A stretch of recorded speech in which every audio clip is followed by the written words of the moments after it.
వక్రతుండ మహాకాయ సూర్యకోటి సమప్రభా నిర్విఘ్నం కురు మే దేవా సర్వకార్యేషు సర్వదా. గురుబ్రహ్మా గురుర్విష్ణుః గురుర్దేవో మహేశ్వరః గురుః సాక్షాత్ పరబ్రహ్మ తస్మై శ్రీ గురవే నమః. మనోజవం మారుతతుల్యవేగం జితేంద్రియం బుద్ధిమతాం వరిష్టం వాతాత్మజం వానరయూథముఖ్యం శ్రీరామదూతం శిరసా నమామి. ఆపదామపహర్తారం దాతారం సర్వసంపదాం లోకాభిరామం శ్రీరామం భూయో భూయో నమామ్యహం. జై హనుమాన్. శ్రీ సీతారామాభ్యాం నమః. శ్రీమద్ వాల్మీకి రామాయణము సుందరకాండము. మొదటి సర్గము. హనుమంతుడు సముద్రమును దాటుట, మైనాకుని స్వాగతము, సురసను జయించుట, సింహికావధ, లంకాశోభనుగాంచుట. అనంతరము జాంబవంతుని ప్రేరణతో అరివీర భయంకరుడైన ఆంజనేయుడు రావణాపహృతి అయిన సీత యొక్క జాడను అన్వేషించుటకై చారణాది దివ్యజాతుల వారు సంచరించు ఆకాశ మార్గమున వెళ్ళుటకు నిర్ణయించుకొనెను. దుష్కరమైన సాటిలేని ఆ కార్యమును సాధింపనెంచిన వాడై హనుమంతుడు తన మెడను శిరస్సును నిటారుగా నిలిపి వృషభేంద్రుని వలె ప్రకాశించుచుండెను.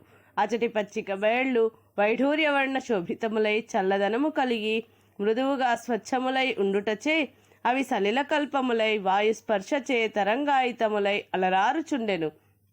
అంతటా ధీరుడను మహాబలశాలియు అయిన హనుమంతుడు వాటిపై హాయిగా అటునిటు సంచరించుచుండెను. ప్రతిభాశాలి అయిన ఆ హనుమంతుడు ఒక మహాసింహము వలె విజృంభించుచూ తిరుగుచుండగా ఆయన వక్షస్థలము యొక్క తాకిడికి అచటి వృక్షములు కూలిపోసాగినవి. వాటిపై గల పక్షులు భయపడినవి.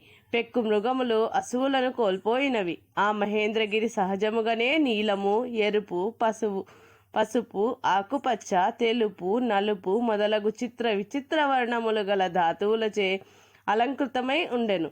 అచట దేవతాసములైన కామరూపులగు యక్ష కిన్నర గంధర్వ నాగులు పలు పరికరములతో నిరంతరము సంచరించుచుండిరి. అసంఖ్యాకములైన ఏనుగులతో ఒప్పుచున్న ఆ మహేంద్రగిరి తలమున నిలిచియున్న ఆ కపివరుడు జలాశయమునందలి ఒక మహాగజము వలె భాసించెను. అతడు సూర్యునకును మహేంద్రునకును వాయుదేవునకును బ్రహ్మదేవునకును ఇతర దేవతలకును అంజలి ఘటించి బయలుదేరుటకు నిశ్చయించుకొనెను. పిమ్మట కార్యదక్షుడైన మారుతి తూర్పునకు తిరిగి తన తండ్రియగు వాయుదేవునకు ప్రణమిల్లెను. దక్షిణ దిశగా వెళ్ళదలిచిన వాడై అతడు తన శరీరమును పెంచెను. రామకార్యసిద్ధికై సముద్రమును లంఘింప నిశ్చయించుకొని వానర వీరులందరూ చూచుచుండగా అతడు పున్నమి దినముల యందు ఉప్పొంగు సముద్రుని వలె వృద్ధి చెందెను. హనుమంతుడు సముద్రమును అవలీలగా దాటగోరి అపరిమితముగా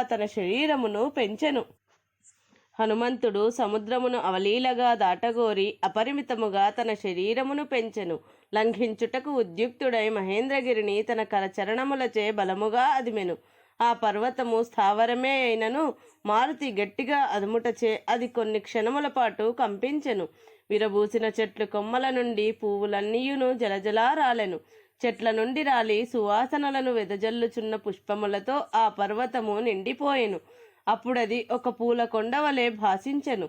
ఆ మహావీరునిచే అదుమబడిన ఆ పర్వతము ఒక భద్రగజము మదజలములను వలె జలధారలు స్రవింపచేసెను. మహాబలశాలి అయిన ఆ మారుతిచే అదుమబడిన మహేంద్రగిరి తన పగుళ్ల నుండి బంగారు, వెండి, కాటుక ధారలను వెలిగ్రక్కెను. ఏలనన అగ్ని యొక్క సప్తార్చులలో మధ్యమార్చి అనునది సులోహిత. దాని జ్వాలల నుండి పొగలు వెలువడుచున్నట్లు ఆంజనేయునిచే అదుమబడిన ఆ మహేంద్రగిరి నుండి పెద్ద పెద్ద ఎర్రని శిలల ముక్కలుగా బయటపడసాగెను. ఆ గిరి గట్టిగా అదుమబడుచుటచే దాని గుహల యందు అంతటా నివసించుచున్న ప్రాణులన్నీను మిగుల నలిగి వికృత స్వరములతో గగ్గోలు పెట్టెను. శైల పీడకులోనైన వివిధ ప్రాణులు ఆ ఆక్రందన ధ్వనులు పృథ్వీ ఎందంతటను నిండెను. ఉపవనముల యందును దశ దిశల యందును వ్యాపించెను. స్పష్టముగా వ్యక్తమగుచున్న స్వస్తిక లక్షణములు గల విశాలమైన పడగలతో భయంకరముగా విషాగ్నులను క్రక్కుచు సర్పములు తమ కూరలతో శిలలను కాటువేయుచు గట్టిగా పట్టుకొనసాగెను. బుసలు కొట్టుచున్న విష సర్పముల కాటుకు లోనైన ఆ గండశిలలు విషాగ్ని కీలలతో మండెను. అప్పుడు అవి ఫెటేల్ ఫెటేల్ మనుచు వేల కొలదిగా తుత్తునియలాయెను. ఆ మహేంద్రగిరిపై పుట్టి పెరిగిన ఓషధులలో విషహరములైనవి పెక్కుగలవు. అయినను అవి ఆ మహాసర్పముల ఘోర విషమును మాత్రము హరింపజాలకపోయినవి. భూతములచే ఈ కొండ పగులగొట్టబడుచున్నది అని తలంచి తాపసులు కలత చెందిరి. విద్యాధరులను భయపడి తమ స్త్రీలతో కూడా అచటి నుండి ఆకాశమునకు ఎగిరిపోయిరి. ఆ విద్యాధరులు పానభూమి అందలి మధుర పానీయములు గల బంగారు పాత్రలను, అమూల్యములైన భోజన పాత్రలను, కనక కలశములను భయముతో అచటనే వదిలి వెళ్ళిరి. వారు లేహ్యములను, రుచ్యములైన భక్ష్యములను, బాగుగా గుజ్జుగలిగిన వివిధ మధుర రసఫలములను, ఎద్దు చర్మములతో చేయబడిన డాళ్లను, బంగారు పిడులు గల ఖడ్గములను అచటనే విడిచిపెట్టిపోయిరి. వారు గళముల యందు కంఠహారములను, ఎర్రని పూలమాలలను ధరించి ఉండిరి. శరీరములపై ఎర్ర చందనములను అలందుకొని ఉండిరి. సహజముగానే ఎర్ర తామరల వంటి వారి కన్నులు మధుపానముచే ఇంకనూ ఎరిపెక్కి ఉండెను. అట్టి విద్యాధరులు మిక్కిలి భీతితో ఆకాశమునకు చేరిరి. విద్యాధర స్త్రీలు హారములను, అందెలను, దండకడియములను, కరకంకణములను ధరించి ఉండిరి. వారు సంభ్రమాశ్చర్యములతో దరహాసములతో తమ ప్రియులతో కూడి అంతరిక్షమున నిలిచి ఉండిరి. విద్యాధరులను మహర్షులను ఆకాశమున ఒక్కచోట చేరి నిరాధారముగా అంతరిక్షమున తేలియాడు తమ మహావిద్యను ప్రదర్శించుచు అచటి నుండి మహేంద్రగిరిని కుతూహలముతో వీక్షింపసాగిరి. అప్పుడు నిర్మలాకాశమున నిలిచి ఉన్న పవిత్ర అంతఃకరణులైన ఋషుల, చారణుల, సిద్ధుల మాటలను వారు వినిరి. పర్వతాకారుడును, వాయునందనుడును, మిక్కిలి వేగము గలవాడును అయిన ఈ హనుమంతుడు మొసళ్లకు నిలయమైన సముద్రమును లంఘింపదలంచుచున్నాడు. అతడు శ్రీరామ కార్యార్థము వానరరాజైన సుగ్రీవుని ఆజ్ఞ మేరకు ఇతరులకు అసాధ్యమైన పనిని చేయదలంచుచు దాట శక్యము కాని సముద్రము యొక్క ఆవలి ఒడ్డును చేరగోరుచున్నాడు. ఆ మహాత్ముల యొక్క ఈ వచనములను విని విద్యాధరులు సాటిలేని ఆ వానరోత్తముని మహేంద్రగిరిపై చూచిరి. పర్వత సదృశుడైన ఆ మారుతి ఒక్కసారి ఒడలు విరిచి రోమములను విదల్చెను. ప్రళయకాల మేఘము గర్జించినట్లు ఒక మహానాదము చేసెను. ఆ మారుతి ఎగుర సన్నద్ధుడై రోమములతో నిండి మొదట లావుగా నుండి క్రమముగా సన్నబడుచు వర్తులాకారముననున్న తన వాలమును గరుడు పామును వదిలించినట్లు విదల్చెను. మహావేగ గమనుడగు ఆ మారుతి తన వాలమును ఒక్కసారి విదిల్చెను. అప్పుడు పృష్ఠభాగము నుండి నిట్ట నిలువుగా వంకరగా నిలిచి ఉన్న ఆ లాంగూలము గరుత్మంతునిచే కొనిపోబడు మహాసర్పము వలె గోచరించుచుండెను. ఆ కపీశ్వరుడు పెద్ద పెద్ద ఇనుప గుదియల వలెనున్న తన బాహువులను స్తంభింపజేసెను. ఊపిరి బిగబట్టి కటి ప్రదేశమును కృషింపచేసి పాదములను బాగుగా కుదించెను. శుభ లక్షణ సంపన్నుడైన ఆ మారుతి తన భుజములను, మెడను కుదించెను. అప్పుడు ఆ వీరుని యందు తేజస్సు, బలము, పరాక్రమము నిండారెను. ఆ మారుతి చూపులను పైకి ప్రసరింపచేయుచు తాను వెళ్ళవలసిన మార్గమును దూరము నుండి పరిశీలించుచు ఆకాశమును నిశితముగా చూచుచు ఉచ్ఛ్వాసమును హృదయమునందు బిగబట్టెను. మహాబలశాలియగు ఆ కపివీరుడు పాదములను నేలపై దృఢముగా మోపి చెవులను రిక్కించి పైకెగురు సన్నద్ధుడయ్యను.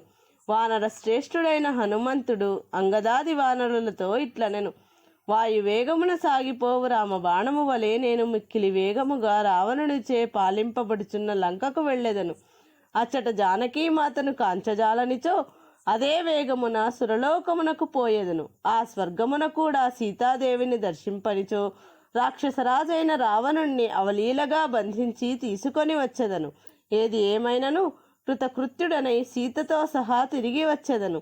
లేనిచో రావణునితో సహా లంకను పెకలించుకొని తీసుకొని రాగలను. వానరోత్తముడైన హనుమంతుడు తోడి వానరులతో ఇట్లు పలికి మిక్కిలి వేగముగా సాగిపోగల ఆ మారుతి ఎట్టి జంకుగొంకులు లేక అతి వేగముగా అంతరిక్షమునకు ఎగిరెను. అప్పుడు ఆ కపీశ్వరుడు తనను గరుత్మంతునిగా భావించుకొనెను. అతడట్లు ఎగురునప్పుడు ఆ వేగమునకు పర్వతముపై గల వృక్షములన్నీయును అన్ని వైపుల నుండి కొమ్మలతో సహా ఆకాశమునకు ఎగిరెను. మదించిన కొక్కెరలను, కొంగలను, పువ్వులతో నిండిన వృక్షములను తన ఊరు వేగమున వెంటగొని పోవుచు నిర్మలమైన ఆకాశమున అతడు పురోగమించెను. సుదీర్ఘ యాత్రకు బయలుదేరిన ఆత్మీయుని వీడ్కోలుపుటకు ప్రియ బంధువులు కొంత దూరము అనుసరించినట్లు ఆ కపివరుని ఊరు వేగమునకు పైకెగిరిన వృక్షములన్నీను ఒక ముహూర్త కాలము అతనిని వెన్నంటినవి. ఆయన ఊరువేగ ధాటికి పెకలింపబడిన మద్ది చెట్లు తదితర మహావృక్షములను సైన్యములు ఒక మహారాజును వలె ఆ హనుమంతుణ్ణి అనుసరించెను. పర్వతాకారుడును కపివరుడును అయిన ఆ హనుమంతుడు బాగుగా పుష్పించిన పెక్కు మహావృక్షములతో పరివృతుడు అగుటచే మిక్కిలి అద్భుతముగా కనపట్టుచుండెను. దేవేంద్రునకు భయపడి పర్వతములు సముద్రములో దాగుకొనినట్లు చేవగల చెట్లన్నీయును జలధిలో పడి మునిగిపోయెను. మేఘ సదృశుడై అలరారుచున్న విశాలాకృతి గల ఆ హనుమంతుడు వివిధములగు కుసుమములతో, చిగుళ్లతో, మొగ్గలతో పరివృతుడై మినుగురు పురుగులతో కూడిన పర్వతము వలె శోభిల్లెను.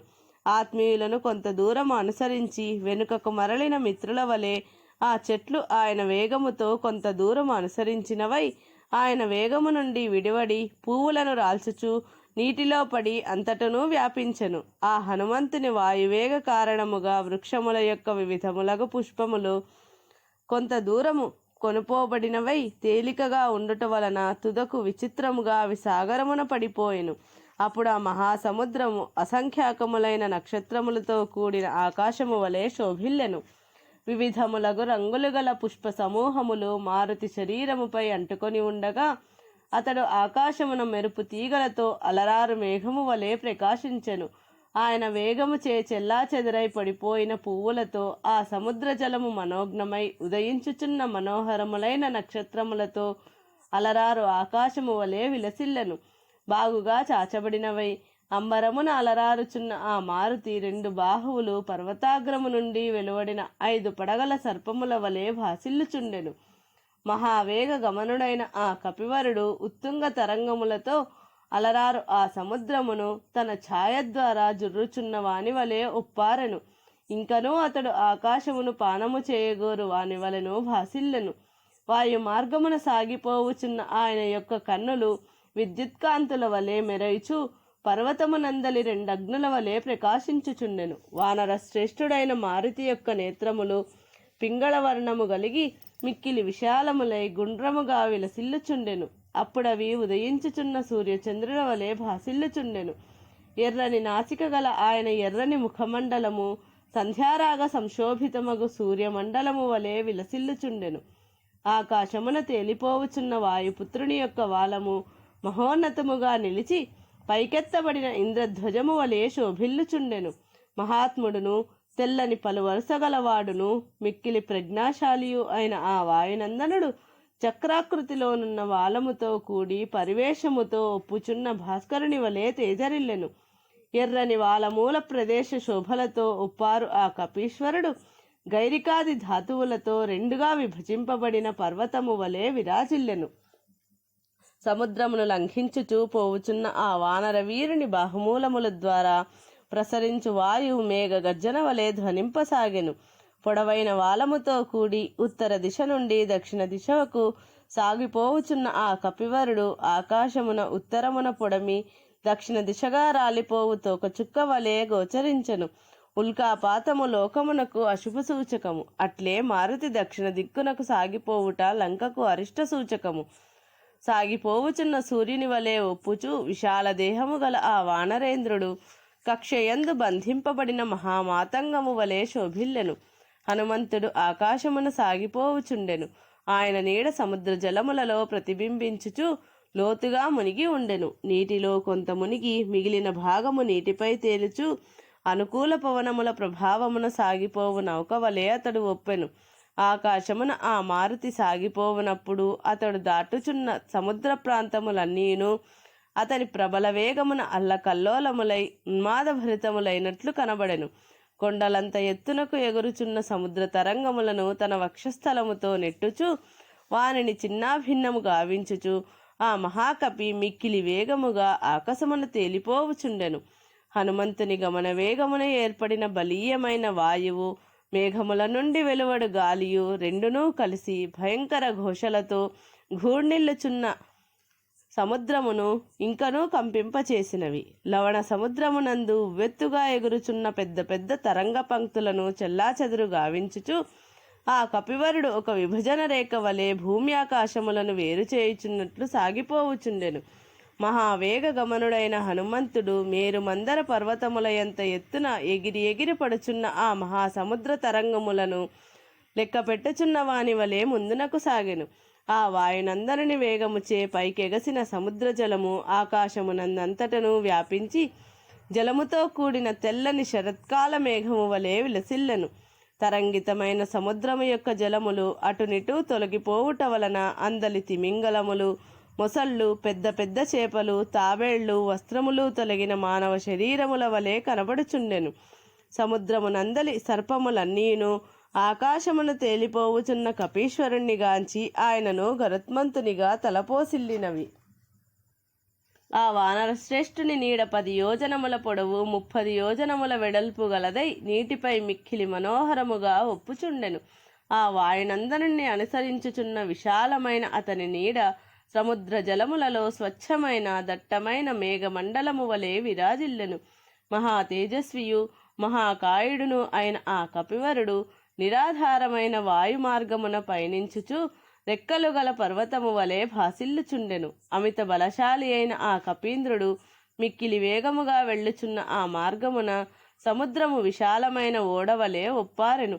పక్షి సమూహముల మార్గమున గరుత్మంతుని వలె సాగిపోవుచు హనుమంతుడు మేఘములను ఆకర్షించుచు వెళ్ళు వాయువు వలె ఒప్పెను. మారుతిచే ఆకర్షింపబడుతున్న మహామేఘములు తెలుపు, ఎరుపు, నీలము, పసుపు మొదలగు పలు వన్నెలతో ప్రకాశించుచుండెను. పదే పదే మేఘముల మధ్య ప్రవేశించుచు బయటకి వచ్చుచు పురోగమించుచున్న హనుమంతుడు మేఘములచే కప్పబడుచు అవి తొలగినంతనే ప్రకాశించుచున్న చంద్రుని వలె గోచరించెను. అప్పుడు అతి వేగముగా ఆకాశమున పయనించుచున్న హనుమంతుణ్ణి చూచి దేవతలు, గంధర్వులు, దానవులు ఆయనపై పుష్పవర్షములను కురిపించిరి. రామకార్యార్థ సిద్ధికై ఆకాశమున పయనించుచున్న ఆ వానరోత్తమునకు సూర్యుడు తాపమును కలిగింపలేదు. ఆయన శ్రమను తొలగించుటకై వాయుదేవుడు కూడా చల్లగా వీచుచూ ఆయనను సేవించెను. రామకార్య ప్రవృత్తుడైన రామభక్తుడు పూజ్యార్హుడే. అంతరిక్షమున పయనించుచున్న మహా తేజస్వియగు ఆ హనుమంతుని మహర్షులు స్తుతించిరి. దేవతలు, గంధర్వులు ఆయనను ప్రశంసించుచు కీర్తించిరి. ఏ మాత్రము అలసట చెందక అవలీలగా శీఘ్రముగా పయనించుచున్న కపివరుణ్ణి గాంచి నాగులు, యక్షులు, దిక్పాలురు, దేవతలు మొదలగు వారందరూ ప్రస్తుతించిరి. పక్షిగణములన్నీయూ స్తుతించెను. వానర పుంగవుడైన ఆ హనుమంతుడు సాగిపోవుచుండగా ఇక్ష్వాకు వంశము యొక్క కీర్తి ప్రతిష్టలను కోరునట్టి సాగరుడు ఇట్లు తలపోసెను.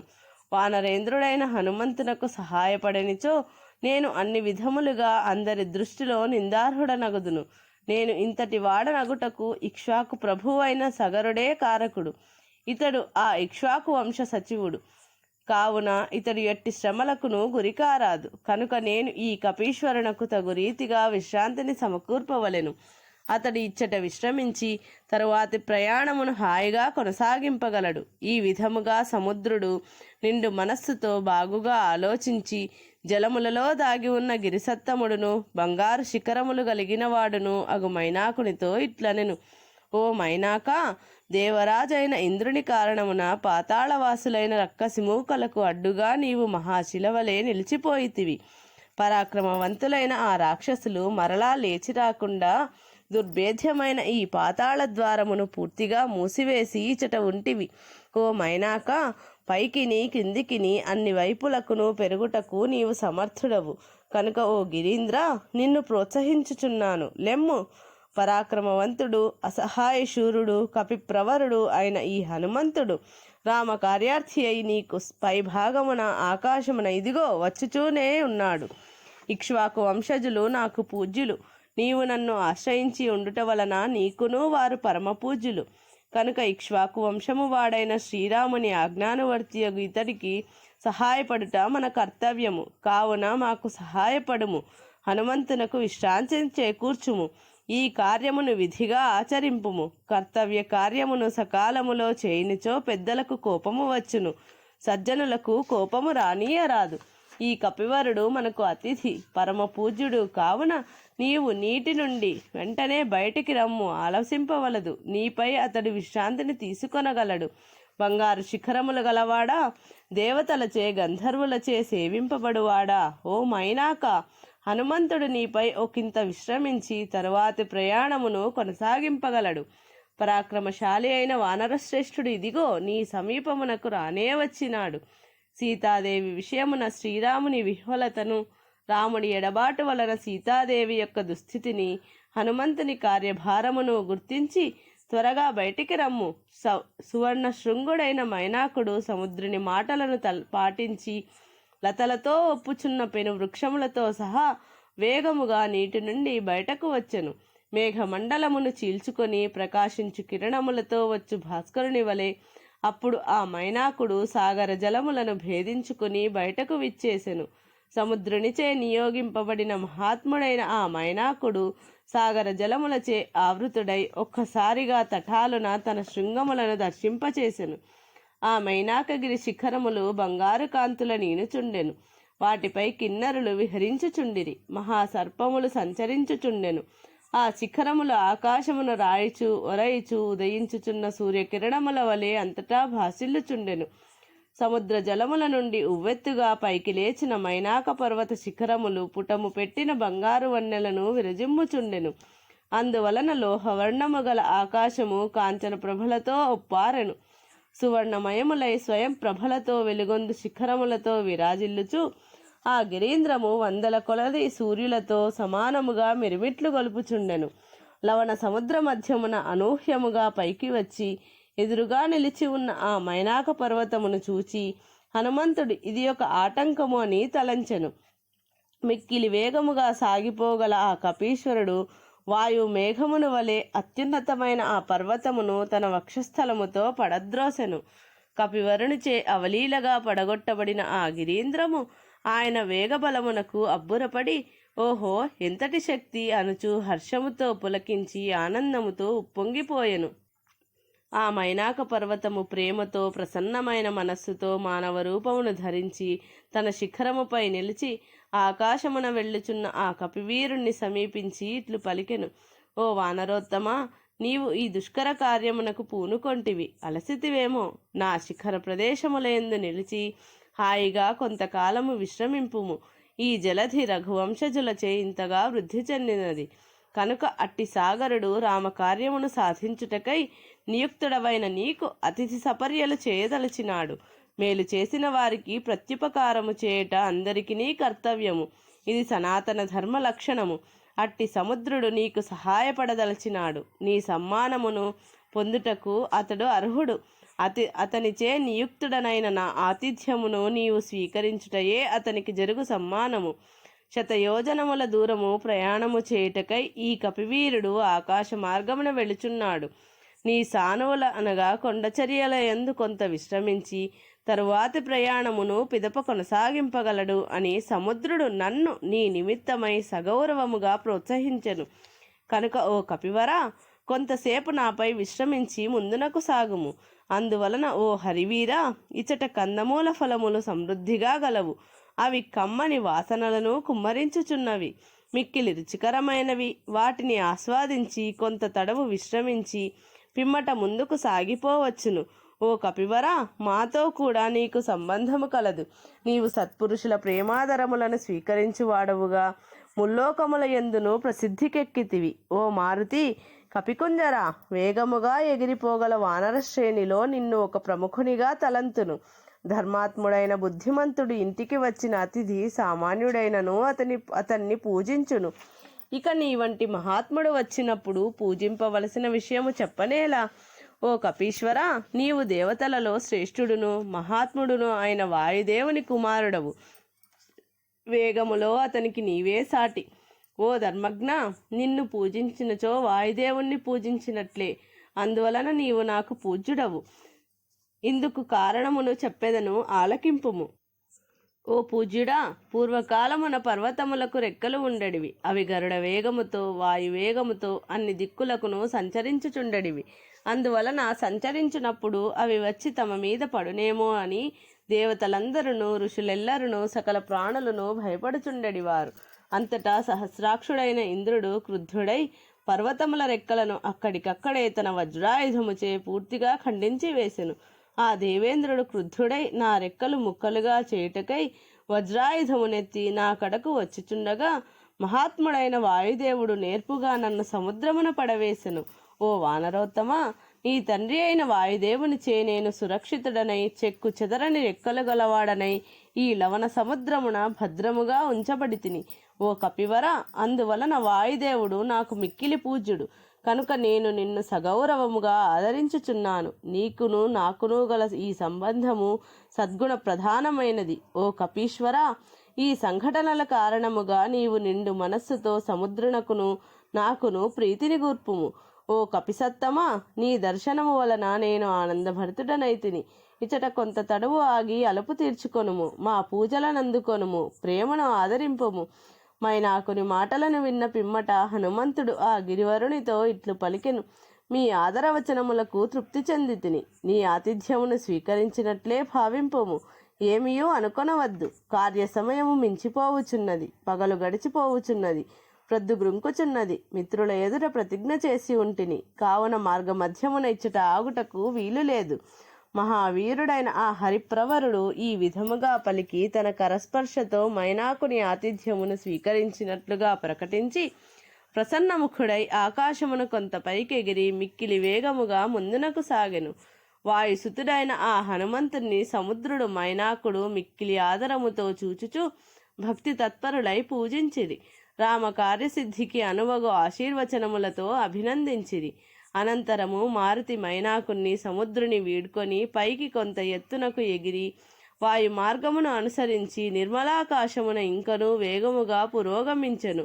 వాయునందనుడు ఇంకనూ పైకెగిరి ఆ గిరివరుణ్ణి చూచుచు నిరాధారమైన నిర్మలాకాశమున ఇంకనూ వేగముగా ముందునకు సాగెను. హనుమంతుడు ఉనర్చిన సుదుష్కరమైన ఆ రెండవ కార్యమును చూచి దేవతలు, సిద్ధులు, మహర్షులు అందరూ ఆయనను ప్రశంసించిరి. సముద్రమును లంఘించుటకై ఆకాశమునకు ఎగురుట మొదటి కార్యము. మైనాకుని అడ్డంకిని అధిగమించి పురోగమించుట రెండవ కార్యము. సహస్రాక్షుడైన ఇంద్రుడును అచ్చట నిలిచి ఉన్న దేవతలందరూ కాంచన శిఖరములు గల ఆ మైనాకుని కృషికి మిక్కిలి హర్షించిరి. ధీశాలియగు దేవేంద్రుడు సంతోషాతిరేకమున గద్గద స్వరముతో కాంచన శిఖరములు గల గిరివరునితో స్వయముగా ఇట్లనెను. హిరణ్యనాభ, శైలేంద్ర, నీ కృత్యమునకు నేను మిక్కిలి సంతసించి తిని నీకు అభయమునిచ్చుచున్నాను.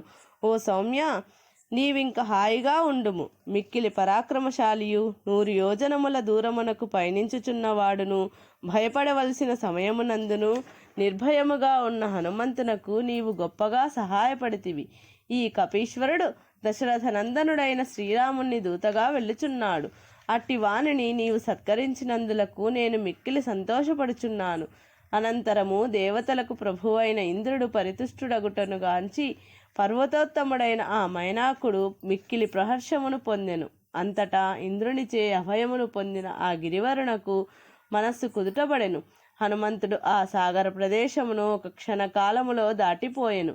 పిమ్మట దేవతలను, గంధర్వులను, సిద్ధులను, మహర్షులను సూర్య తేజస్సు గల నాగమాత యగు సురసతో ఇట్లు పలికిరి. యోజనముల కొలది ప్రయాణము చేసినను అలుపెరగక చక్కని తేజస్సుతో విలసిల్లుచున్నవాడు హనుమంతుడను పేరుగల ఈ వాయునందనుడు సాగరము పై భాగమున ఆకాశమున పయనించుచున్నాడు. నీవు భయంకరములైన కూరలతో పచ్చని నేత్రములు కలిగి ఆకాశమంత వెడల్పైన నోరు కలిగి పర్వత సమానమైన భయంకర రాక్షస రూపమును ధరించి క్షణకాలము పాటు ఆయనకు విఘ్నమును కల్పింపము. ఈయన బల పరాక్రమములను మరలా తెలుసుకొనగోరుచున్నాము. ఇతడు ఉపాయముచే నిన్ను జయించునా లేక విషాదమునకు లోనగునా? ఈ విధముగా దేవతలు గౌరవపూర్వకముగా నాగమాతయగు సురసాదేవిని కోరగా ఆమె వికృతమైన రాక్షస రూపమును ధరించెను. సర్వలోక భయంకరమైన ఆ రూపముతో ఆమె ఆకాశమున పయనించుచున్న ఆ హనుమంతుణ్ణి సముద్ర మధ్యమున అడ్డగించి ఇట్లు పలికెను. ఓ వానరేశ్వర, దేవతలు నిన్ను నాకు ఆహారముగా నిర్ణయించిరి కనుక నిన్ను నేను భక్షింతును, నా నోటిలో ప్రవేశింపుము అన్నారు. సురసైట్లు పలుకగా దివ్య శోభలతో విలసిల్లుచున్న హనుమంతుడు ప్రసన్నవదనుడై చేతులు జోడించి ఆమెతో ఇట్లనెను. దశరథుని కుమారుడైన శ్రీరాముడు తన తమ్ముడైన లక్ష్మణుని తోడను భార్య అయిన సీతాదేవి తోడను కూడి దండకారణ్యమున ప్రవేశించెను. రాక్షసులను హతమార్చదనని ఋషుల సమక్షమున చేసిన ప్రతిజ్ఞ మేరకు మారీచుణ్ణి వధించుటకై వెళ్ళి ఉండగా ఆయన భార్యయగు యశస్విని అయిన సీతాదేవిని రావణుడు అపహరించుకొని వచ్చెను.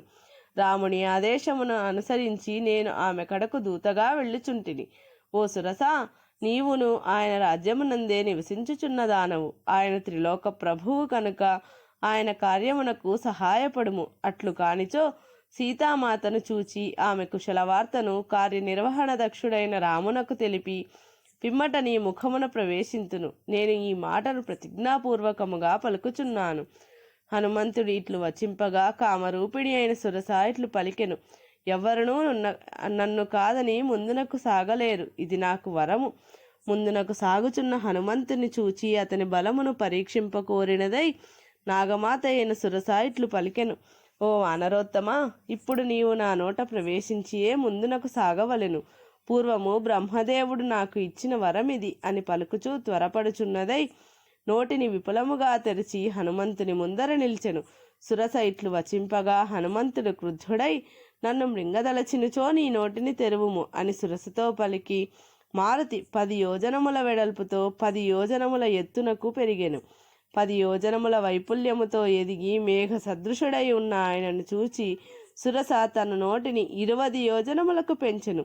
పిమ్మట హనుమంతుడు క్రుద్ధుడై 30 యోజనములకు పెరిగెను. అంతటా సురస తన నోటిని 40 యోజనములకు విస్తరింపచేసెను. వీరుడైన హనుమంతుడు 50 యోజనములకు పెరిగెను. పిమ్మట సురస 60 యోజనముల మేరకు తన నోటిని విస్తరింపచేసెను. అప్పుడు వీరుడైన మారుతి 70 యోజనములు పెరిగెను. పిదప సురస తన ముఖముని 80 యోజనములకు పెంచెను. హనుమంతుడు పర్వత సదృశుడై 90 యోజనముల ఎత్తునకు ఎదిగెను. సురస తన హాస్యమును 100 యోజనముల విస్తరింపచేసెను. సురసచే విస్తరింపచేయబడిన హాస్యము దీర్ఘమైన జిహ్వ కలిగి ఘోరముగా నరకప్రాయముగా ఉండెను. దానిని చూచి మిక్కిలి బుద్ధిశాలి అయిన వాయుసుతుడు సమయస్ఫూర్తితో తన కాయమును సంక్షిప్తముగా చేసి అంగుష్టమాత్రుడయ్యను. మిక్కిలి వేగము గలవాడైన ఆ మారుతి వెంటనే ఆమె ముఖమును ప్రవేశించి చిటికెలో బయటికి వచ్చెను. ప్రసన్నుడై ఉన్న ఆ వాయుసూనుడు అంతరిక్షమున నిలిచి ఇట్లు వచించెను. ఓ దాక్షాయని, నీకు నమస్కారము. నీ నోట ప్రవేశించి తిని గదా, ఇంక సీతాదేవి కడకు వెళ్ళెదను. నీకు బ్రహ్మదేవుడు ఇచ్చిన వరము కూడా నెరవేరినది గదా. రాహు ముఖము నుండి చంద్రుని వలె తన ముఖము నుండి బయటపడిన కపివరుణ్ణి చూచి సురసాదేవి నిజస్వరూపముతో ఇట్లు పలికెను. సౌమ్యుడవైన ఓ వానరశ్రేష్ఠ, రామకార్య సిద్ధికై హాయిగా వెడలము. సీతామాతను మహాత్ముడైన రాముని కడకు చేర్చుము. అప్పుడు హనుమంతుడు నర్చిన మిక్కిలి కష్టసాధ్యమైన ఆ 3వ కార్యమును చూచి ప్రాణులన్నీను బాగు అని ఆయనను ప్రశంసించినవి. వేగమున గరుత్మంతునితో సమానుడైన ఆ మారుతి సులభముగా దాటుటకు శక్యము కాని వరుణాలయమైన సాగరమును సమీపించెను. అనంతరము అతడు ఆకాశ మార్గమునకు ఎగిరి ప్రయాణమును సాగించెను. ఆ ఆకాశ మార్గము వారి ధారలచే ఒప్పుచుండెను, పక్షులచే సేవింపబడుచుండును. అచట కైశికరాగ ప్రవీణులైన తుంబుర ప్రభృతి గంధర్వులు సంచరించుచుందురు. అది ఇంద్రవాహనమైన ఐరావతముతో కూడి ఉండును. సింహములు, ఏనుగులు, పెద్ద పులులు, పక్షులు, సర్పములు మొదలగు వాటి ఆకారములు కలిగి వాటి వలె సంచరించుచున్న నిర్మల విమానములచే అది అలంకృతమై ఉండును. వజ్రాయుధ ధ్వనులతో, పిడుగుపాటు శబ్దములతో, అగ్నుల కాంతులతో విలసిల్లుచుండును. పుణ్యకర్మలను ఆచరించి స్వర్గమును జయించిన వారు ఆయా ప్రదేశములను అలంకరించి ఉందురు. అది దేవతలకు సమర్పింపబడిన హవిస్సులను తీసుకొని పోవు అగ్నికి మార్గమైనది. అందు సూర్యచంద్రులు, తదితర గ్రహములు, అశ్విని మొదలగు నక్షత్రములు, తారాగణములు మనోహరముగా విలసిల్లుచుండును. మహర్షుల తోడను, గంధర్వ నాగయక్షుల తోడను అది నిండి ఉండును. అది స్వచ్ఛమై అతి నిర్మలమై ఉండును. విశ్వావసుడు అను గంధర్వరాజు అచట నివసించుచుండును. మంగళకరము సూర్యచంద్రుల గమన మార్గము అయిన ఆ ఆకాశమున దేవేంద్రుని గజములు సంచరించుచుండును. ఆ ఆకాశము ప్రాణికోటికి పైభాగమున బ్రహ్మ నిర్మించిన వితానము వలె విరాజిల్లుచుండును. శ్రేష్ఠులైన విద్యాధరులు వీరులు పలువురు అచట సంచరించుచుందురు. అట్టి ఆకాశ మార్గమున వాయుసూనుడు గరుత్మంతుని వలె వేగముగా సాగిపోవుచుండెను. హనుమంతుడు వాయువు వలె మేఘములను చీల్చుకొని పోవుచుండెను. నలుపు, అగరు, ఎరుపు, పసుపు, తెలుపు వన్నెలు గల ఆ మేఘములు ఆయనచే ఆకర్షింపబడుచు ప్రకాశించుచుండెను. మారుతి మేఘమండలమున పదే పదే లోపలికి చొరబడుచు బయటికి వచ్చుచు వర్షాకాలమున మేఘముల మధ్య చరించు చంద్రుని వలె ప్రకాశించెను. నిరాధారమైన ఆకాశ మార్గమున వెళ్ళుచు ఎక్కడ చూచినను అతడే గోచరించుచు ఆ మారుతాత్మజుడు రెక్కలు గల ఒక మహాపర్వతము వలె ప్రకాశించెను. కామరూపిణి అయిన సింహిక అను రాక్షసి ఆకాశమున ఎగిరిపోవుచున్న మారుతిని చూచి ఉవ్వెత్తుగా పెరిగినదై మనసున ఇట్లు ఆలోచించెను. ఇంతకాలమునకు ఒక మహాజంతువు నాకు దక్కనున్నది. చాలా కాలమునకు పిమ్మట నేను మంచి ఆహారమును తనివితీరా తినబోవుచున్నాను.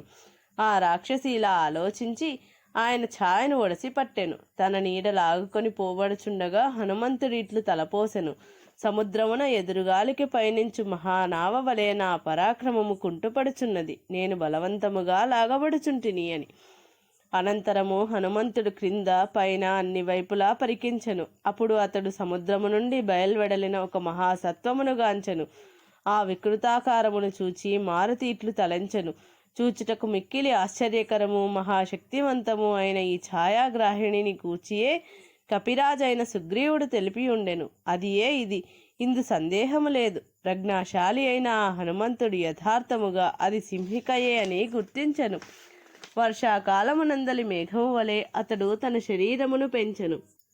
ఆ మహాకపి యొక్క పెరుగుచున్న కాయమును చూసి ఆ సింహిక పాతాళ కుహరమును బోలు తన నోటిని తెరచెను. మేఘమండలముల వలె గర్జించుచు హనుమంతుని మీదికి విజృంభించెను. పిమ్మట మేధావి అయిన ఆ మహాకపి తన శరీరమును కబళించుటకు అనువుగా తెరవబడిన ఆమె విశాల ముఖమును చూచెను. పిదపాతడు తన మర్మస్థానములను సంక్షిప్తమునర్చి మహావీరుడును వజ్రదేహుడును అయిన ఆ కపివరుడు వివృతమైన దాని నోటియందు అతి వేగముగా దుమికెను. పున్నమి నాడు రాహువుచే గ్రహించబడుచున్న పూర్ణచంద్రుని వలె ఆమె ముఖమున మునిగిపోవుచున్న హనుమంతుని సిద్ధచారణలు చూచిరి. పిమ్మట వానరేంద్రుడు తన వాడిగోళ్లతో సింహిక యొక్క ఆయువు పట్టులను చీల్చి చెండాడెను. వెంటనే మనోవేగముతో ఆకాశమునకెగిరెను. మహాప్రజ్ఞాశాలి అయిన ఆ హనుమంతుడు సమయస్ఫూర్తితోనూ ధైర్యముతోనూ పటుత్వముతోడను ఆ సింహికను రూపుమాపి మరలా వేగముగా పెరిగి ఆకాశమునకు ఎగిరి ముందునకు సాగెను. హనుమంతుడు ఆమె గుండెలను చిల్చివేయగా ఆ సింహిక ఆర్తయై సముద్రమున పడిపోయెను. హనుమంతుడు సింహికను హతమార్చుటయు బ్రహ్మ సంకల్పములోని భాగమే కదా. హనుమంతుడి చేతిలో క్షణములో గతాసువై సముద్ర జలముల పాలైన ఆ సింహికను గాంచి ఆకాశమున చరించు సిద్ధ గంధర్వాదులందరూ ఆ కపివరునితో ఇట్లనిరి: ఈ మహాప్రాణిని హతమార్చి నీవు ఒక అద్భుత కార్యమును సాధించితివి. ఓ వానరోత్తమ, నీకు ఇష్టమైన మంగళకరమైన కార్యమును సాధింపుము. నీ వలె గట్టి ధైర్యము, దూరదృష్టి, సమయస్ఫూర్తి, పటుత్వము గలవాడు తన కార్యసిద్ధి యందు ఎన్నడూనూ వైఫల్యమును పొందడు. పూజ్యుడైన హనుమంతుడు తాను ముందుగా చేపట్టియున్న సీతాన్వేషణ కార్యమును సాధింపదలిచిన వాడై గంధర్వాదులచే గౌరవింపబడెను. అనంతరము ఆకాశ మార్గమున గరుత్మంతుని వలె ముందునకు సాగెను. ఇంచుమించుగా ఆవలి తీరమునకు చేరి నలువైపులా పరికించి చూచెను. అతడు 100 యోజనముల మేరకు సముద్రమును లంఘించిన పిదప వృక్ష పంక్తులను గాంచెను. ఆ కపిశ్రేష్ఠుడు భూమిపైకి దిగుచూనే వివిధ వృక్షములతో కలకలలాడుచున్న ద్వీపమును, లంకకు దక్షిణముననున్న మలయ పర్వతమునందలి ఉపవనములను గాంచెను. అతడు సముద్రమునకు సమీపమున గల జలాశయములను, ఆ ప్రదేశములలో పుట్టి పెరిగిన వృక్షములను, త్రికూట పర్వతమునందు పుట్టి ప్రవహించు నదీ ముఖములను గాంచుచు మహామేఘ సదృశమై ఆకాశమును అడ్డగించుచున్నట్లు ఒప్పుచున్న తన శరీరమును చూచి ప్రతిభామూర్తియగు ఇతడు అట్లా ఆలోచించెను: నా పెద్ద శరీరమును అమిత వేగమును చూచినచో రాక్షసులందరూ సంభ్రమాశ్చర్యములకు లోనగుదురు. ఇట్లా ఆలోచించి పర్వతముతో సమానముగు తన శరీరమును కుదించుకొనెను. జితేంద్రియుడు మోహము తొలగిన పిదప ఆత్మజ్ఞానియే స్వస్వరూపమును పొందినట్లు హనుమంతుడు మరలా స్వస్వరూపస్థితుడాయను. బలిచక్రవర్తి సంపదను హరింపదలచి వచ్చిన విష్ణువు త్రివిక్రమావతారము ధరించి పిమ్మట యథాస్థితికి వచ్చినట్లు అతడు తన సహజమైన ఆకృతితో ఒప్పెను. మనోహరమైన వివిధ రూపములను ధరింపగల వాడును, శత్రువులకు జయింపనలవి కానివాడును అగు హనుమంతుడు సముద్రపు ఆవలి తీరమునకు చేరెను. పిమ్మట తన పర్వత ప్రమాణ దేహమును చూచుకొని తన కర్తవ్యమును నిర్ణయించుకొని చిన్నదైన తన సహజ రూపమును ధరించెను. అనంతరము గొప్ప పర్వత శిఖరముతో సమానుడైన మహాత్ముడైన ఆ హనుమంతుడు సర్వవస్తు సమృద్ధము, విచిత్రములైన రంగులు గల చిన్న చిన్న శిఖరములు గలదియు, మొగలి పొదలతోనూ విరిగి చెట్లతోనూ కొబ్బరి చెట్లతోనూ అలరారుచున్నదియునైన లంబ పర్వత శిఖరముపై దిగెను. అంతటా కపివరుడు సముద్ర తీరమున చేరి మహాపర్వతము యొక్క పై భాగముననున్న లంకానగరము చూచి తన పూర్వరూపమును విడిచి ఆ గిరిపై దిగెను. ఆయన దిగునప్పుడు మృగములు పక్షులు వ్యథ చెందెను. పెద్ద పెద్ద తరంగ పంక్తులతో విలసిల్లుచు దానవులకును పన్నగములకును నెలవైన సముద్రమును హనుమంతుడు తన పరాక్రమముతో దాటి ఆ జలధి తీరమున దిగి అమరావతి వలె ఒప్పుచున్న లంకానగరమును కాంచెను. ఇత్యార్షే శ్రీమద్ రామాయణే వాల్మీకి ఆది కావ్యే సుందరకాండే ప్రథమ సర్గః. వాల్మీకి మహర్షి విరచితమై ఆది కావ్యమైన శ్రీమద్ రామాయణమునందలి సుందరకాండమునందు మొదటి సర్గము సంపూర్ణం.